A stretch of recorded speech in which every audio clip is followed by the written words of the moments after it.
again, friends. This week we return to Rumpelstiltskin. Only this time we travel to Scotland to find a unique twist on the tale. Many thanks to Rally Cheetah for bringing this story to my attention. However, I warn you now that this is, once again, written in the dialect of the area. So, more terrible accents. I apologize to all of Scotland and her native children for what I am about to do to their beautiful tongue. If he was a wee bit closer, I could lob a caber at him, kin.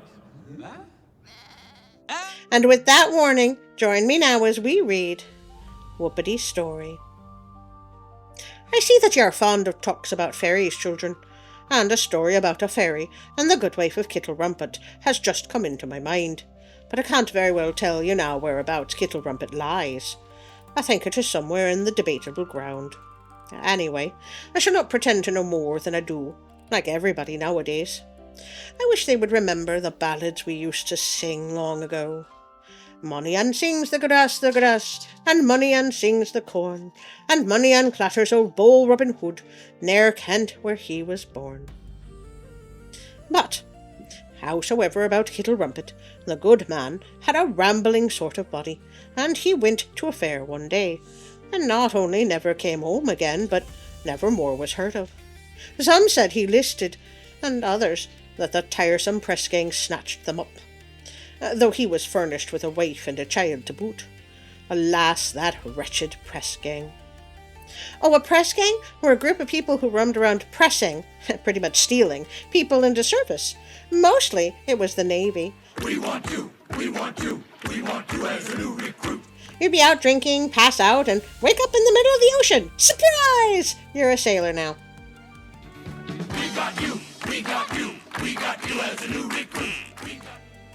They went about the country like roaring lions, seeking whom they might devour.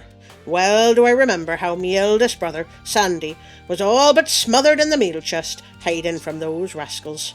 After they were gone, we pulled him out among the meal, puffing and crying, and as white as any corpse. My mother had to pick the meal out of his mouth with the shank of a horn spoon.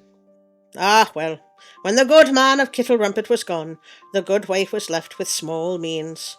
Little resources had she, and a baby boy at her breast. All said they were sorry for her, but nobody helped her, which is a common case, sirs. Howsoever, the good wife had a sow, and that was her only consolation, for the sow was soon to farrow, and she hoped for a good litter. But we all know hope is fallacious.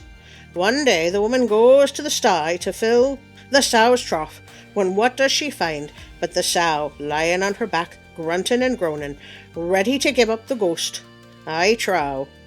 Trow means to know or believe.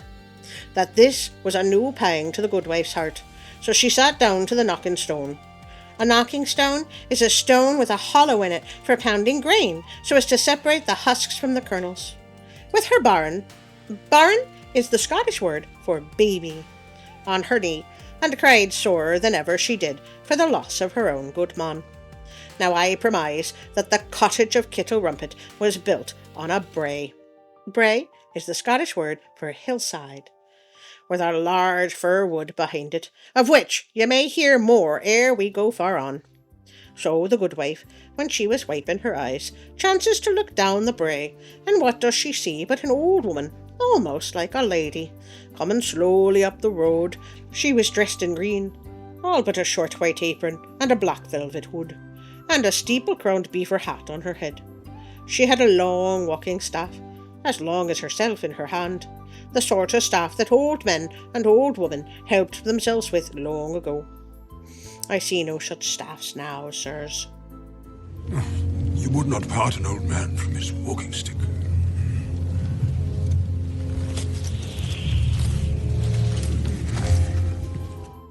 I don't trust her, but I've read a lot of fairy tales. Ah, well, when the good wife saw the green gentlewoman near her, she rose and made a curtsy, and, "Madam," quoth she, weeping, "I am one of the most misfortunate women alive. I don't wish to hear piper's news and fiddler's tales, good wife, quoth the green woman. I know that you have lost your good man. We had worse losses at the Sheriff Mere. That is a common saying in response to a complaint about a trifle. And I know your sow is unco, a Scottish word meaning strangely or gravely or extremely sick. Now, what will you give me if I cure her? Anything your ladyship, madam, likes, quoth the witless good wife, never guessing whom she had to deal with. Oh, that is a mistake. That is a very, very big mistake. You should have added within reason. She should have. Let her sweat thumbs on that bargain, quoth the green woman. I'm guessing that's like a pinky swear. So thumbs were whetted, I warrant you, and into the sty madam marches. She looks at the sow with a long stare, and then began to mutter to herself, what the good wife couldn't well understand, but she said it sounded like pitter-patter, holy water. Then she took out of her pocket a wee bottle with something like oil in it, and she rubs the sow with it above the snout, behind the ears, and on the tip of the tail. Get up, beast, quoth the green woman. No sooner said than done. Up jumps the sow with a grunt, and away to her trough for her breakfast. The good wife of Kittle Rumpet was a joyful good wife now, and would have kissed the very hem of the green woman's gown tail, but she wouldn't let her. I am not so fond of ceremonies, quoth she, but now that I have righted your sick beast, let us end our settled bargain. You will not find me an unreasonable, greedy body. I like ever to do a good turn for a small reward. All I ask, and will have, is that baby boy at your bosom.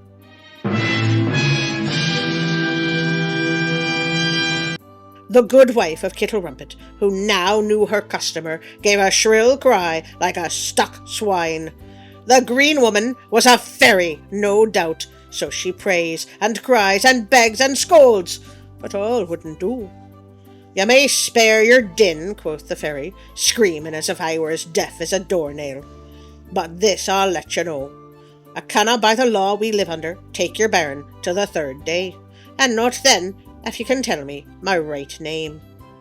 So madam goes away round the pigsty end, and the good wife falls down in the swoon behind the knocking stone. Ah, well, the good wife of Kittle Rumpet could not sleep any that night for crying, and all the next day the same, cuddling her bairn till she nearly squeezed its breath out. But the second day she thinks of taking a walk in the wood I told you of, and so, with the bairn in her arms, she sets out, and goes far in among the trees, where was an old quarry hole, grown over with grass, and a bonny spring well in the middle of it. Before she came very near, she hears the whirring of a flax wheel, and a voice singing a song. So the woman creeps quietly among the bushes, and peeps over the brow of the quarry, and what does she see but the green fairy tearing away at her wheel, and singing like any precentor. Little kens our good dame at hame, that Whuppity Stoorie is my name.